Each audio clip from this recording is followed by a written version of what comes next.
നിങ്ങളിൽ ഞാൻ അഭിമാനിക്കുന്നു. രാഹുൽ ഗാന്ധി. കേന്ദ്ര വിദ്യാഭ്യാസ മന്ത്രി ധർമ്മേന്ദ്ര പ്രധാൻ രാജിവെച്ചതിനു പിന്നാലെ വിദ്യാർത്ഥി സമരത്തിൽ പങ്കെടുത്ത യുവാക്കളെ അഭിനന്ദിച്ച് ലോക്സഭാ പ്രതിപക്ഷ നേതാവ് രാഹുൽ ഗാന്ധി. രാജ്യത്തിന്റെ ഭാവിക്കായി സമാധാനപരമായി പോരാടിയ വിദ്യാർത്ഥികളെ ഓർത്ത് അഭിമാനമുണ്ടെന്ന് അദ്ദേഹം പറഞ്ഞു. പ്രക്ഷോഭത്തിനിടെ വിദ്യാർത്ഥികൾക്കെതിരെ ജലപീരങ്കിയും കണ്ണീർവാതകവും പ്രയോഗിക്കുകയും ബലപ്രയോഗം നടത്തുകയും ചെയ്ത സംഭവങ്ങളിൽ രൂക്ഷ വിമർശനവും അദ്ദേഹം ഉയർത്തി. വിദ്യാർത്ഥികളെ ആക്രമിക്കുകയും മർദ്ദിക്കുകയും ചെയ്ത നടപടി അംഗീകരിക്കാനാകില്ലെന്നും ഇതിനുത്തരവാദി ആഭ്യന്തരമന്ത്രി അമിത്ഷായാണെന്നും അദ്ദേഹം ആരോപിച്ചു. പലതവണ എന്നെയും മർദ്ദിച്ചിട്ടുണ്ട്. അതിലൊന്നും എനിക്ക് പരാതിയില്ല. എന്നാൽ രാജ്യത്തെ വിദ്യാർത്ഥികളോട് കാണിച്ച അതിക്രമങ്ങൾക്ക് പ്രധാനമന്ത്രി നരേന്ദ്രമോദി പരസ്യമായി മാപ്പ് പറയണം, രാഹുൽ ഗാന്ധി പറഞ്ഞു.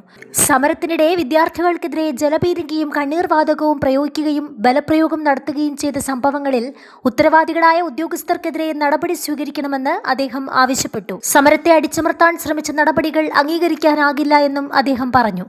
യുവജനങ്ങളുടെ ഐക്യവും ജനാധിപത്യപരമായ പോരാട്ടവുമാണ് ഈ വിഷയത്തിന് വഴിയൊരുക്കിയതെന്നും അദ്ദേഹം കൂട്ടിച്ചേർത്തു. കർഷകർ, തൊഴിലാളികൾ, പാവപ്പെട്ടവർ തുടങ്ങി ഈ ഭരണകൂടം അടിച്ചമർത്തുകയും തകർക്കുകയും ചെയ്ത സമൂഹത്തിലെ ഓരോ വിഭാഗത്തിനും പറയാനുള്ളത് ഒന്നേ ഉള്ളൂ: സ്വന്തം സ്വാഭിമാനത്തിനായി ഭരണഘടനാപരമായ മാർഗങ്ങളിലൂടെ ഉറച്ചു നിൽക്കുന്നതിനാണ് യഥാർത്ഥ ധൈര്യമുള്ളത്.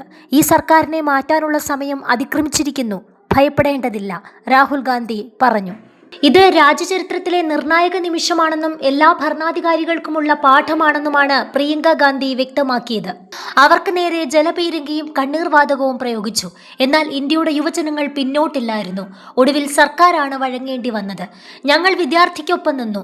എന്റെ സഹോദരൻ ഈ വിഷയത്തിൽ ഏറെക്കാലമായി നിരന്തരം പോരാടുകയും ശബ്ദമുയർത്തുകയും ചെയ്തിരുന്നു.